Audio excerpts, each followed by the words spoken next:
السلام عليكم مشاهدينا الكرام، ومرحبا بكم في أحداث جديدة من مسلسلكم الشيق قلب أسود. ففي هذه الحلقة غادي نشوفوا بزاف ديال الأحداث اللي غنذكر لكم منها أن أسماء غادي تمشي باش دير إجهاض، صامد غادي تجيه نوبة قلبية غادي نديوه للمستشفى، غادي نشوفوا شنو غادي يوقع ليه. أسعد اللي غادي يمشي باش يتفق مع نوح باش يطيحوا جهاد، وبزاف ديال الأحداث بلا ما نحرق لكم المراحل. فبداية الحلقة غادي نشوفوا مع أسماء اللي داتها فوتون وهدايا المستشفى باش دير إجهاض، لأنهم قالوا لها بأنها غادا تعاني بزاف إلى ولدت هذا الولد. فأسعد راه إنسان ماشي مسؤول، من الأحسن أنها تجهض. فهما غادي يديوها للمستشفى. غادي تدخل أسماء باش تفحصها الطبيبة، من بعد غادي تعيط ليهم باش يدخلوا الفوتون وهدايا. ملي غادي يدخلوا غادي تقول لهم باللي الشكل ديال الرحم ديال الاسماء راه ماشي طبيعي، ويعني ممكن الا دارت اجهاض هاد المره ممكن انها ما تعاودش تحمل وتولد مره اخرى. فهنا غادي يقولوا ليها، هي غتبدا تبكي وغتقول لها لا لا لا فوتون انا باغا هاد الولد. صافي من بعد غادي تعنقها فوتون وتقول لها صافي ما تخافيش، آه، القرار اللي خديتيه راه هو اللي غادي يكون، وبالتالي فاسماء ما غاديش دير اجهاض للولد. فهما قالوا ليها بانك خاصك تحاولي تكوني قويه، لان اسعد راه غادي تعاني معاه، لانه هو ما باغيش هاد الولد وما باغيش انه يتزوج باسماء. فقالت لها هدايه، قالت لها مادام انا كاينه في هذيك الدار صافي ما تخافيش عليها، فانا غادي نكون في جنبها وما غنخلي حتى واحد يأذيها. غادي ننتقلوا للقصر ديال شانسالان اللي غادي يجي عندهم تحسين، غادي يجيب لهم الناس ديال الحجز وغادي يقول لهم انكم خاصكم تخويو القصر. فصافي انا غادي ناخدو. هنا صامد غادي تجيه نوبة قلبية، غادي يطيح سخفان، وفي نفس اللحظة تحسين غادي يجيه واحد الاتصال مهم، فغادي غيخلي كلشي وغادي يمشي كيجري. غادي يوصل للدار ديالو، غادي يلقى الشرطة جاو باش يديروا التفتيش، لان جاتهم يعني شكاية بانه الجثة ديال السيد اللي كانت خدامة عنده فوتون راها مدفونة في الجردة ديال الفيلا. فتحسين غادي يوصل هو وفوتون، فوتون مخلوعه كتقول ليه عندك يلقاوه هادي. قال لها صافي غير زيدي وما تخافيش. فمالك غادي تقول ليه كيفاش هاد التخربيق، كيفاش يمكن ان الجثه غادي تكون عندنا في الجرده. امينه غادي تقول لي انا راه قلت لهم راه ما كاين حتى حاجه، ولكن هما راهم اصروا باش انهم يدخلوا يديروا التفتيش. فوتون مخلوعه وكتقول لتحسين راهم غاديين يلقاو، تحسين راهم غاديين يلقاو. فهو كيقول لها غير تهدني. من بعد البوليسي غادي يعيط على الاخر، غادي يقول ليه اجي سيدي راه الكلب شم شي حاجه هنايا. صافي هنا فوتون وتحسين تخلعوا، قالوا صافي هذه هي الاخره لينا، وهما غاديين يلقاو الجثه. ولكن تحسين كيحاول يهدئ فوتون وما يبين حتى حاجه للشرطه. هما بداو كيحفروا وكل شيء كيتسنى شنو غادي يلقاو في هذيك الحفره. غادي ندوزو نرجعوا عند صامد اللي جات الاسعاف غادا تديه للمستشفى. في هاد اللحظه غتوصل هدايه واسماء، غتقول ليها شنو واقع. غتقول ليها بنتها جدها راه بابا كيموت. صافي غادي يديروا في الاسعاف وغادي يديوه. حسين حتى هو غادي يجي مصدوم كيجي غيقول لهم شنو واقع. غتقول ليه هدايه ما عرفتيش شنو واقع، راه باينه باللي تحسين غادي ياخذ القصر. قال لها كيفاش ياخذ القصر؟ قال لها بان لي بان تحسين راه ما ضربش الحساب للحسين شانسالان، زعما كيهضر على راسو. قال لها انا اللي غادي نحمي هاد القصر، وانا اللي غادي نحمي عائلتي حتى الاخر عرق فيا. غتقول لي هدايه صافي صافي، وغادا تدخل، غتجر اسماء وغادا تدخل. غتجي عندهم الخدامه مع هو ومراته، كانوا لابسين حوايج مقادين ومصايبين. غتقول لهم الله الله فين كنتو؟ غيقولوا لها رحنا كنا في الافتتاح ديال واحد المطعم. فغدور فيها نوران وغتقول لها علاش كنتي اللي غادي نقول لك. قالت لها علاش كتسولي؟ ايوا صافي حسين مشى كيجري للطوموبيل هو ومراته، قال لهم الا وقعت شي حاجه عيطوا ليا، ومشى باش يتبع باه للمستشفى. بعدين نرجعوا عند حسين اللي مازال واقفين والشرطه كتحفر في الارض. غادي يعيط ليه البوليسي وغيقول لي اجا سيدي حنا لقينا هنايا. صافي هنا تحسين وفوتون صافي غادي يقولوا صافي هنا سالينا غادي نمشيو للحبس. فوتون صافي راهو ما لقاو شنو غادي نديرو، هو تيحاول غير يهدئ فيها، تيقولها صافي غير تهدني. فغادي يقول ليه البوليسي، غادي يعيط على الاخر، غادي يقول ليه سيدي راه كاينه شي حاجه كبيره هنايا. غيقول ليه اجبدها، غيقول ليه راه ما يمكنش، راه شي حاجه كبيره بزاف. صافي غادي نبقاو يحفروا، غيقول ليه هذا راه غير كلب. صافي تحسين ملي غادي يسمع بأنه راه غير كلب، هنا غادي يرتاح وغيقول لي أسيدي هذاك راه الكلب ديالي، هو غير اختلق الكذبة، هذاك راه الكلب ديالي، راه مسكين كبر في العمر ومات وحنايا دفناه هنا في الجردة. غادي يقول ليه البوليسي كون غير علمتينا وما تخليناش نحفروا ونتمحنوا. قال ليه لو كان انني كنت قلتها لكم راه واخا نقولها لكم ما كنتوش غادي زعما ما ديروا والو، ضروري كنتو غادي تحفروا. فالبوليسي دار عند الشاف ديالو وقال ليه دابا شنو غنديروا اسيدي. فهو قال ليه سيروا حفروا الجرده كامله. ويقول ليه اشنو غيكون، راه غير الكلب شم الريحه ديال زعما الكلب مدفون هنايا، داكشي علاش بقى كيشمشم. صافي راه ما كاين والو، راه البلاغ كاذب وغير شي حد اللي كذب علينا. صافي تحسين غادي يقول للبوليسي، غادي يقول ليه صافي غير خلي داكشي تما، وغادي يعيط على المساعدين ديالو باش يمشيو يجمعوا داكشي ويرجعوا داك التراب لبلاصتو كيف ما كان. غيجي عنده الشرطي غادي يقول ليه سمح لينا سي تحسين حنايا برزطناك، حنا سيدي راه كنديروا غير خدمتنا. قال ليه تحسين استغفر الله، قال لي ما تقولش بحال هكا، قال لي اصلا نتوما كديروا غير داكشي اللي عليكم. قال ليه تحسين عافاك سمح لي نسولك، قال ليه منين جاتكم هاد البلاغ زعما وهاد الشكوى. قال ليه الشرطي، قال ليه بان الزوجه ديال جورجين هي اللي قدمت شكوى جنائيه بانكم راكم نتوما اللي قتلتوا راجلها ودافنينه في الحديقه ديالكم. قال ليه تحسين ولكن هي كيفاش استنتجت بان الجثه راها كاينه هنا في الحديقه. فقال ليه الشرطي ما عرفتش اسيدي، المهم سمح لينا مره اخرى حيت برزطناك. ملي غادي نمشيو غادا تقول ليه فوتون واش حنا كان عندنا شي كلب. قال ليها قال لها ممكن يكون كان عندنا شي كلب. قالت لي صافي حنا راه ما غاديش نخرجوا من هذه المصيبه، انا اللي جريتك معايا لهاد المشاكل. فقال لها صافي سكتي وتهدني ان شاء الله غادي نحلوا هادشي كامل. قالت لي ولكن علاش ما علمتينيش بان راه الجثه ما كايناش تما، علاش خليتيني مخلوعه وكنقفقف. قال لها ما عرفش، قال لها راه حتى انا ما عرفش شكون اللي هزو، غيكون شي واحد حولو من تما. غادي ننتقلوا للمستشفى اللي كل شيء على اعصابه كيتسنى شنو غادي يوقع لصامد. غادي يجي جهاد يقول لهم شنو واقع، تقول لي حكمه ما عرفتي شنو واقع، هذاك تحسين هو اللي جاو بغى ياخذ القصر وباباك جاتو نوبه. قالت ليه انت نسيتي راسك ومشيتي كتجري مورا ملاك وباغي الصلح وهذا. شوف دابا شنو وقع لينا، يلا سير قولها ليهم وفرحهم. هاد اللحظه غادي يخرج عندهم الطبيب، فغادي يجيو يجريو يجريو عنده. غايقولوا ليه شنو واقع دكتور. غايقول لهم للاسف ان باباكم جاه نزيف الدماغ اللي ادى ليه الشلل. قال ليه جهاد شنو كتقول، قال ليه للاسف هادشي اللي وقع. غادي نرجعوا عند تحسين اللي المساعدين ديالو في الجرده كيقادوا بداك التراب اللي حفرات الشرطه. فغادي يعيط عليه تحسين، غيعيط على المساعد او الشيفور اللي كان معاه في الحادثه. غادي يقول ليه اجي واحد الدقيقه. غيجي عنده غيقول ليه بغيت نسولك اشنو درتي بالمسدس ديالي، فينا هو. قال لي انا ما عرفتش اخويا. قال لي ولكن فينا هو، انا ما قدرتش نلقاه، راه قلبت عليه في اي بلاصه ولكن ما لقيتوش. قال لي انا على حساب ما كنعقل انك كنت ديتيه معاك. قال ليه راه ما كانش معايا، واصلا قال لي انا ملي فقت في المستشفى من الغيبوبه راني ما عقلت على حتى حاجه من داكشي. قال لي باينه هذاك قليل اللحيه غيكون دا ليا السلاح ديالي. صافي غيقول ليه ماشي مشكل سير كمل خدمتك. غادي يجي نوح وغادي يقول لي ياك لاباس اخويا. غيقول لي صافي غادي نعاود لك من بعد. غادي نرجعوا للمستشفى اللي مازال الطبيب مع عائله صامد. فقال لهم هو على الاغلب راه غادي يتخصصوا واحد العمليه، داكشي علاش خاصنا نديوه لانقره. قال ليه جهاد صافي واخا. قالت لي حكمت كيفاش غادي نديو حتى لتما، كيفاش غادي نعودو نوليو كنشوفوه، يعني هو غادي يبعد علينا.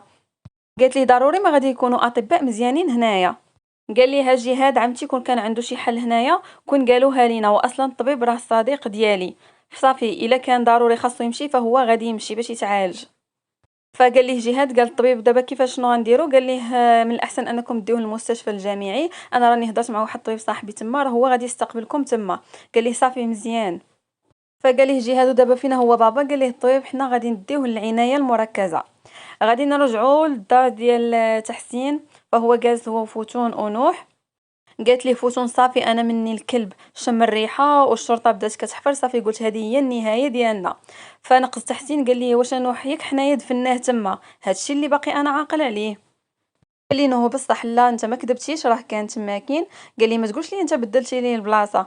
قال لي راه انا اللي حليت هذا المشكل وخديت الاحتياطات ديالي. ما درتش هكاك ورحنا دابا صافي مشينا فيها. قال لي تحسين احسن حاجه درتيها نوح. صافي قال لي انا اصلا ما غاديش نسولك حتى فين عاودتي دفنتيه، خلي داكشي بينك وبين راسك.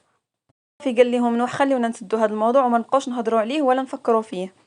قال لي تحسين ما علينا، انا راه ما قلتش لكم راني مشيت للقصر ديال شانسالان وراني كنت غادي ناخذه، ولكن صامد راه طاح للارض وقالت ليه فوتون واش جاتو سكته قلبيه. فنوح بدا كيضحك ويقول لها بالله عليك ماما واش هو اصلا عنده القلب اللي غتجيه سكته قلبيه؟ قال لها اصلا كون كانت وقعت لي شي حاجه بصح ما غاديش يخلي خويا تحسين وغادي يجي. قال ليه تحسين لا لا نوح راه بصح، ولكن انا مني جاني الاتصال ديال الشرطه صافي جيت في البلاصه. لكن قال لي ما تخافش غادي ناخذو غادي ناخذو. فهنا غادي تجي عندهم الخدامه تقول لهم واش نوجدوا الغدا، غادي تقول لها فوتون بلاتي انا بغيت نشرب غير كاس ديال اتاي. صافي غادي تمشي غادي يقول لها نوع عافاك زدي معاك هاد الاكياس اللي كاينين هنايا. غادي تقول ليه ماما شنو واش انت شريتي حوايج زعما البيبي ولد مالك؟ قال لها راني خديت شي حوايج. قالت لها الله الله شوفوا كيفاش كيفكر في اختو.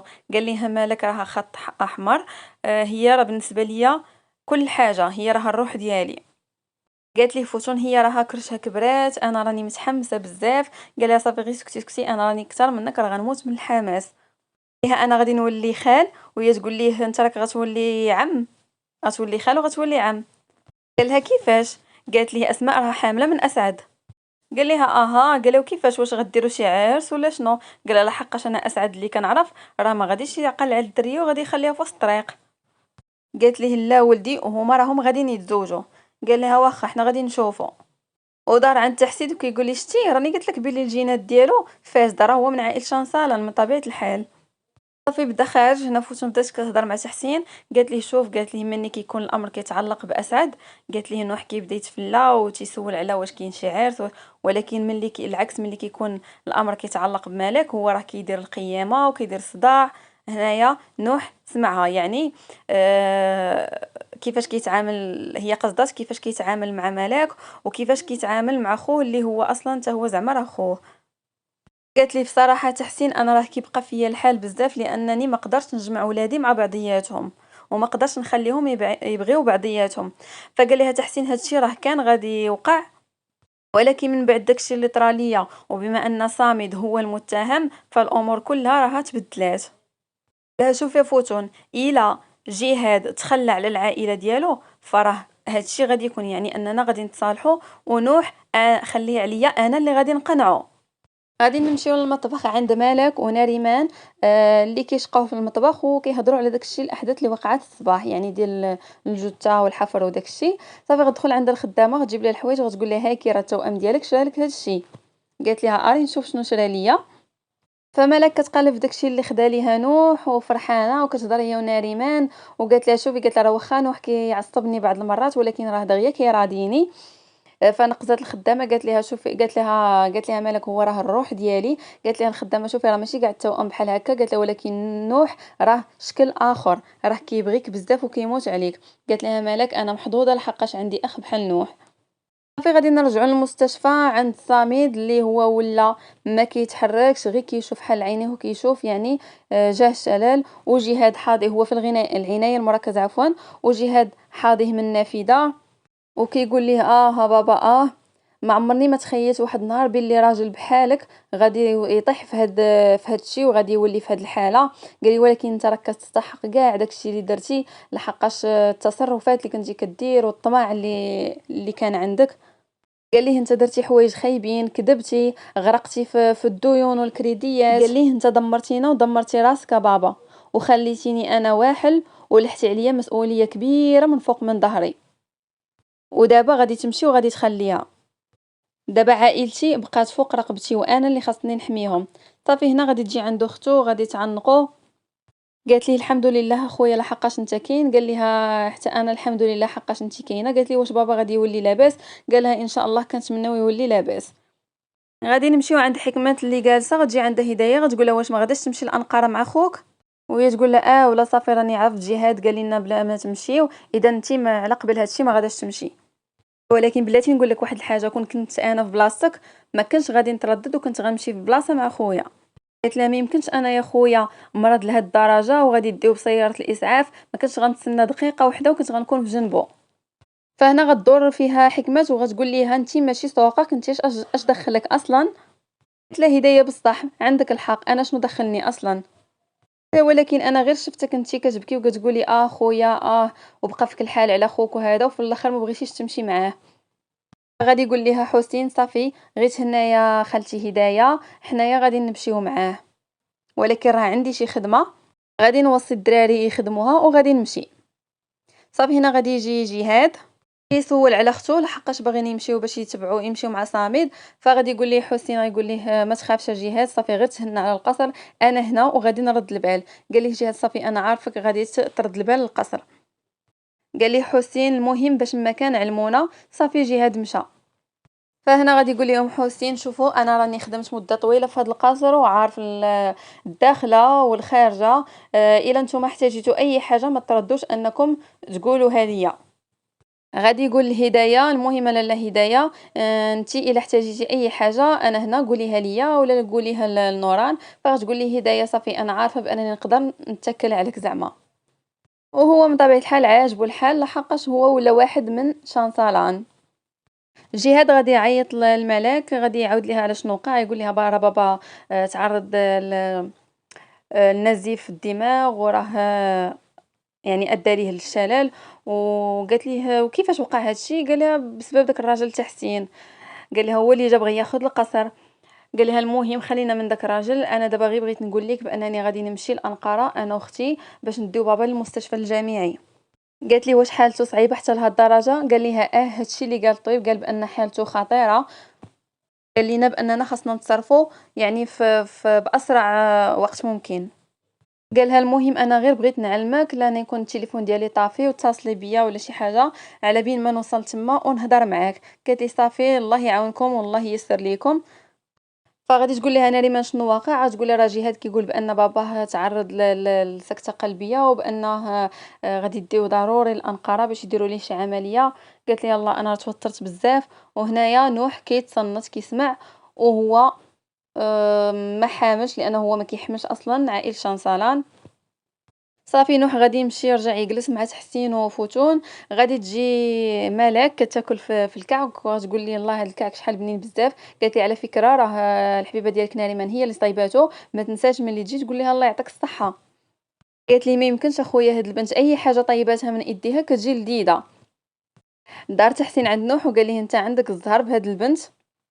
فهنا هي كتهضر وفرحانه وكتمدح ليه في ناريمان، وهو غادي يقول ليها قولي لي يا مالك شنو السبب ديال هذا الشيء، زعما انك كتصبغي فيا بهاد الهضره؟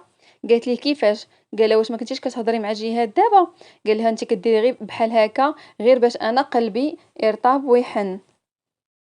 قالت لي صافي انت وحلتي لينا هاد الكيكه اصلا، انت بديتي كتخربق عاوتاني. قال لها واش انا كذبت عليك؟ واش انت ما جيتيش اصلا باش تقولي لنا بلي راه سامي تشانسالان مات؟ يلا قولي كيفاش غادي نعرفو. هنا فوتون دارت عندها مصدومه وقالت لها كيفاش؟ قالت لها مالك راه هو تعرض للنزيف في الدماغ. قال لها تحسين علاش هو ما كانش كيمثل عليا قبيله؟ قالت ليه لا خويا هو راه الوضع ديالو صعيب بزاف وراه الطبيب قال لهم خاصكم ديوه لانقره يعني في اسرع وقت ممكن. هو ينقز نوح ويقول لها ما تقوليش جهاد ما تقوليش غادي يديوه الانقره، قولي جهاد غادي يديه. صافي وهي تدور فيه وتقولي شنو مشكلتك نتايا دابا؟ شنو الهدف ديالك من هذا الشيء؟ قال لها المشكله ديالي راه واضحه. قال لها المشكله ديالي هي جهاد، واش فهمتي؟ قال لها راه هو اللي طلق النار على خويا تحسين، الراجل اللي كنعتبروه بحال بانا، او لا هو اللي امر باش يطلقوا عليه النار. قالت ليه اسكت اش كتخربق، جهاد ماشي هو اللي دار هذا الشيء. قالت ليه انت ما يمكنش لك تلوح الذنب ديال شي واحد اخر على جهاد. قال لها لا لا صافي انت دابا وليتي المحاميه ديال عائله شانسالان، من الاحسن انك تلبسي واحد اللبسه كحله وديري واحد الشال خضر. وهي تقول ليه مالك راه بقات 3 شهور 3 شهور نوح، شنو بغيتي؟ واش بغيتي نولد ولدي بوحدي؟ بغيتي نولدو بلا باه؟ قالها واش انا قلت هذا الشيء؟ انا ما قلتش غادي يكون بلا حتى واحد، ولكن هو غادي يكون عنده خالو اللي غادي يكون في بلاصه باه، غيكون عنده خالو اللي احسن من باه بعشرة المرات. قالت ليش كتقول انت؟ شكون هو هذا الخال؟ فين هو؟ قالت لي هذا الخال واش كتهضر على هذا الخال اللي هو يتخلى على الانسانيه بسبب الغضب ديالو؟ قالت لي انا ما بغيتش يكون عنده ولدي خال بحالك نتايا. قال لها بلا ما تقلي عليا الاحترام كيفاش انت كتهضري معايا بهذه الطريقه؟ ما بقيتش قادر انا نهضر معاك نهائيا. فيهم هنا غادي نبقاو يتزايدوا في الهضره، مالك غادي تعصب وغادا تنوض تمشي. غادي يقول ليها رجعي نهضر معاك انا. غدور فيه ناريمان غتقول له شنو غدير الا رجعات؟ واش غادي تجلس وغتصنت البنت بلا ما تغوت عليها وبلا ما تهينها؟ علاش من اهانه كتهضري عليها انت؟ راه هي اللي من الصباح وهي كتهين فيا.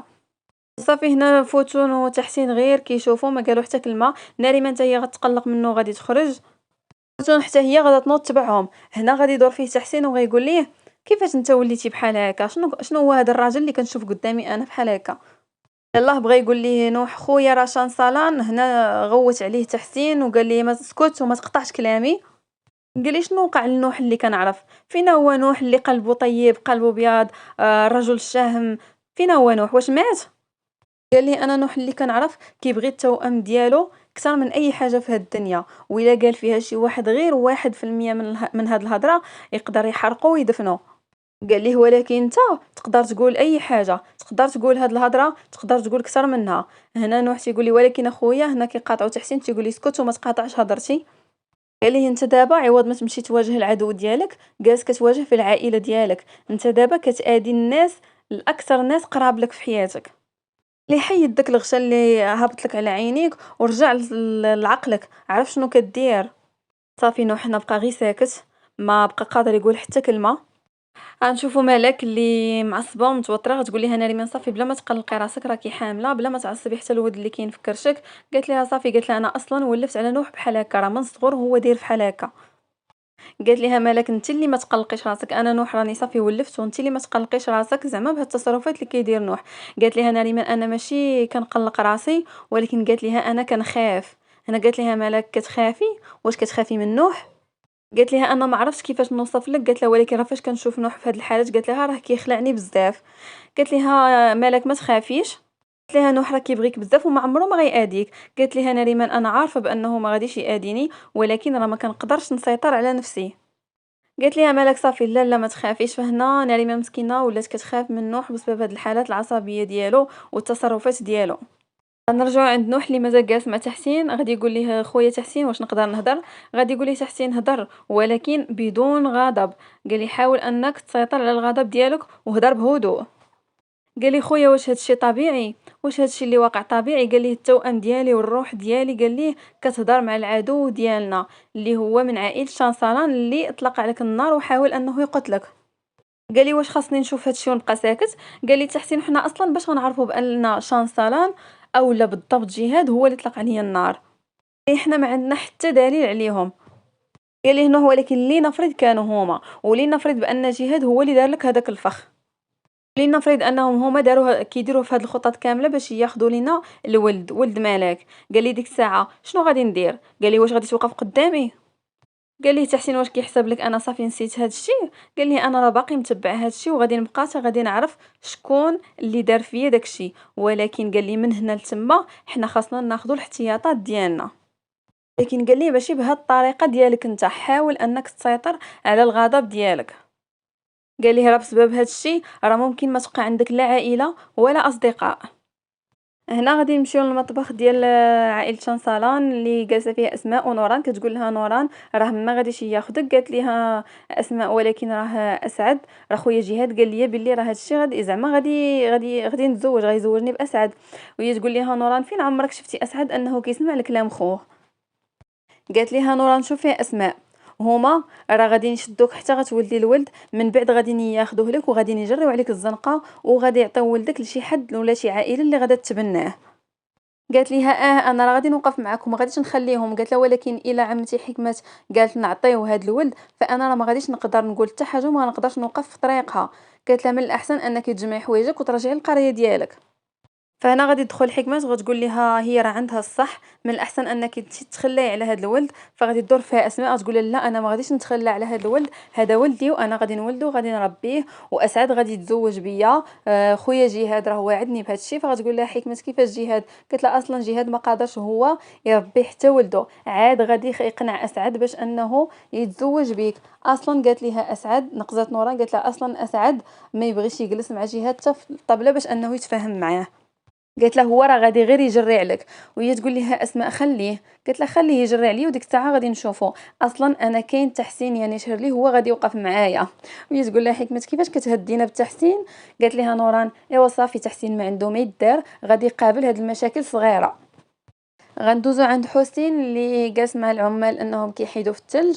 غتجي عنده نوران، غادي تقول ليه شوف، غتقول ليه علاش حنا ما ناخذوش ولد اسماء ونربيوه، يعني نتهلاو فيها حتى تكبر حتى تولد، وناخذوا الولد ديالها ونصيفطوه للقريه ديالها. قال لها واش كيفاش؟ قال لها واش انت حماقيتي؟ واش اسماء غادي تبغي تعطيك ولدها؟ قالت لي اصلا حنا ما غاديش نصيفطوها خاويه، نعطيوها شويه الفلوس ونصيفطوها. قالت لي اصلا حنا غنتبناو، يعني عوض ما نجيبوا واحد اخر غريب غادي ناخذوا ولد اسماء اللي هو اصلا من عائله شانسران، يعني راه بحال ولدك انت، بحال ولد اسعد. فهو قال لها لا، حنا ما يمكنش نديروا هذا الشيء. غادي نمشيو عند جهاد واختو اللي مشاو مع صامد الانقره في المستشفى الجامعي. غادي يقول لها، هي كتبكي، غادي يقول لها اختي بابا هنايا راه غادي يتهلاو فيه، غادي يعتنيو به، وحنا غنبقاو نجيو نزوروه مره اخرى. قالت لي واش هو هادشي كاين بانه هو ما غاديش يعاود يرجع مزيان؟ قال لها ان شاء الله كنتمناو ان تكون عنده فرصه اخرى واخا تكون غير قليله. قالت لي خويا راه اصلا الطبيب عطانا غير نسبه 10%، وهي نسبه قليله بزاف، واصلا هو عطاها لينا غير باش ما نيأسوش.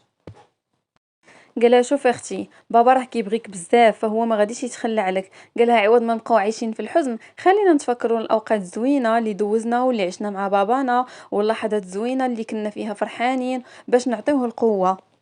قالت لي صافي خويا، قالت لي عافاك خويا، انت ما غتمشي لتا بلاصه ياك، انت غتبقى معايا. قال لها ما تخافيش، انا غادي نبقى معاك.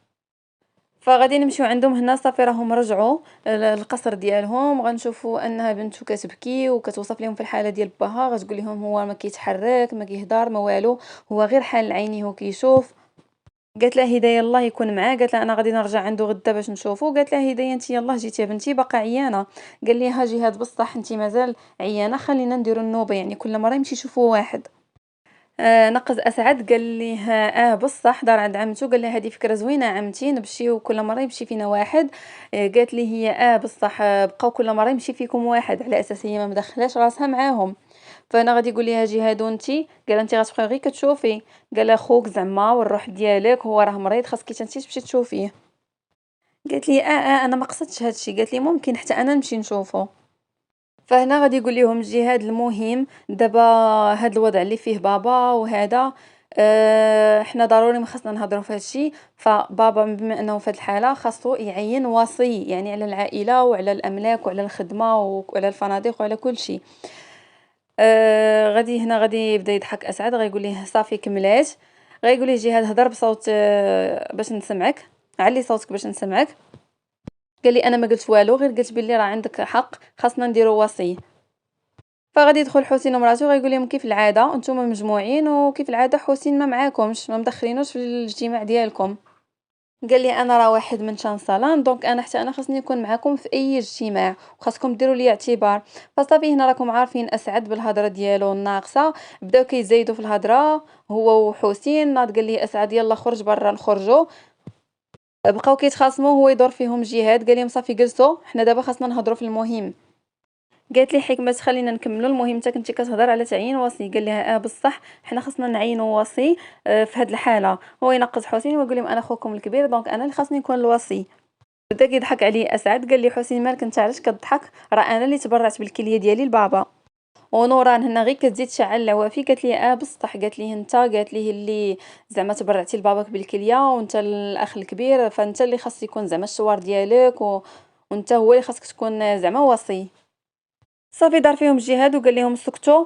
المهم قال لهم انا غادي نكون وصي وغادي نبدا بالاجراءات، انا ما كنسولكمش هنايا، ولكن غير كنقول لكم واش شي واحد عنده شي اعتراض.